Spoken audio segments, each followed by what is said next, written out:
Baiklah anak-anak, hari ini kita belajar pendidikan agama Islam dengan tema Ayo Berwudu.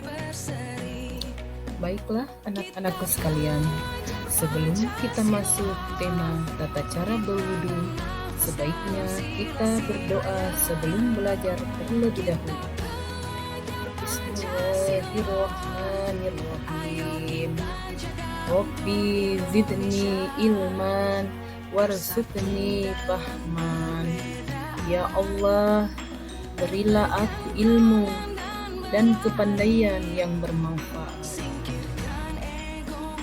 Baiklah anak-anakku sekalian, hari ini tujuan pembelajaran yang akan kita capai adalah satu, menjelaskan ketentuan berwudu dengan baik dan benar. Dua, menjelaskan tata cara berwudu dengan baik dan benar. Dan yang ketiga, mempraktikkan tata cara berwudu dengan baik dan benar. Baiklah, pengertian wudu dibagi menjadi dua, yaitu pengertian wudu menurut bahasa adalah tampil bersih dan indah.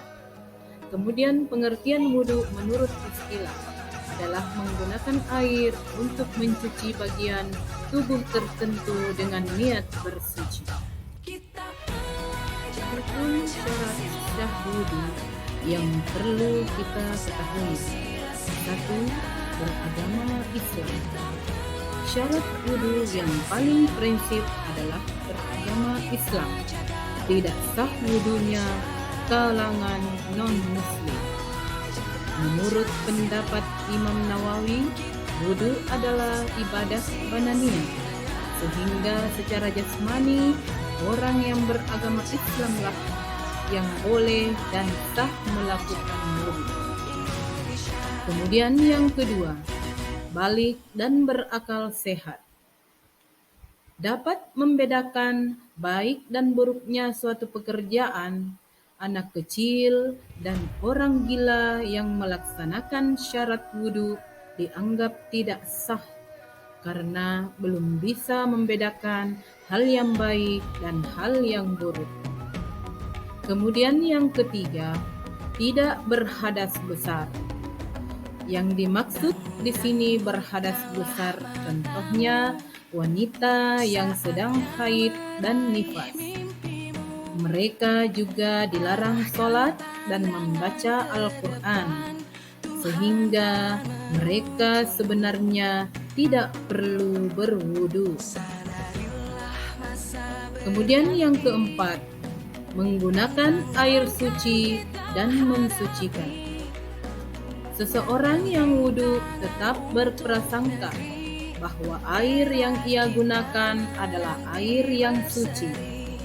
Jika ia berprasangka bahwa airnya adalah air yang mutanajis, artinya air yang terkena najis, maka wudunya tidak sah. Kemudian yang kelima, tidak ada yang menghalangi sampainya air ke kulit, seperti getah, cat, dan sebagainya. Jika anggota tubuh tertutup sesuatu seperti getah, cat, dan sebagainya, maka harus dibersihkan terlebih dahulu sebagai syarat sah wudu. Jika air tak sampai kena kulit, maka wudu kita tidak sah. Nah, anak-anakku sekalian, selesai kita melihat bahwa syarat wudu ada 5, sekarang kita lanjut ke rukun wudu. Rukun wudu dibagi menjadi 5, yaitu 1. Niat wudu. Niat wudu. Niat wudu dilakukan secara berbarengan pada saat pertama kali membasuh bagian muka. Baik yang pertama kali dibasuh itu bagian atas, tengah maupun bawah. apabila orang yang berwudu tidak memiliki suatu penyakit, ia bisa berniat. Akan tetapi jika dia memiliki penyakit, maka dia diwajibkan bertayamum. Kemudian yang kedua, membasuh muka. Sebagian batasan muka panjangnya yaitu antara tempat tumbuhnya rambut sampai dengan di bawah ujung kedua rahangnya. Sedangkan lebarnya yaitu antara kedua telinganya. Kemudian yang ketiga, membasuh kedua telapak tangan sampai siku. Dianggap sebagai siku bila wujudnya ada meskipun di tempat yang tidak biasanya, seperti bila tempat kedua siku tersebut bersambung dengan pundak. Kemudian yang keempat, mengusap sebagian kepala dengan air. Mengusap sebagian kepala ini bisa hanya dengan sekedar mengusap sebagian rambut saja, dengan catatan rambut yang diusap tidak melebihi batas anggota badan, yaitu disebut kepala. Kemudian yang kelima, membasuh kaki sampai mata kaki. Dalam hal ini yang dibasuh yaitu telapak kaki sampai kedua mata kaki. Membasuh kedua mata kaki tidak harus sampai ke betis atau lutut. Diwajibkan juga membasuh apa-apa yang ada pada anggota badan ini seperti rambut dan sebagainya. Jika seseorang tidak memiliki kaki atau telapak kakinya dipotong, maka wajib membasuh bagian yang tersisa.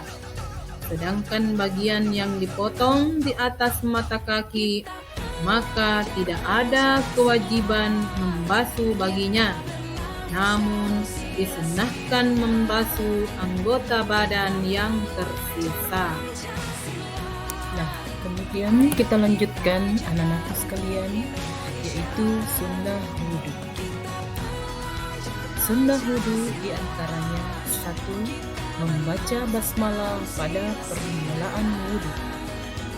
Kemudian yang kedua, menggosok gigi.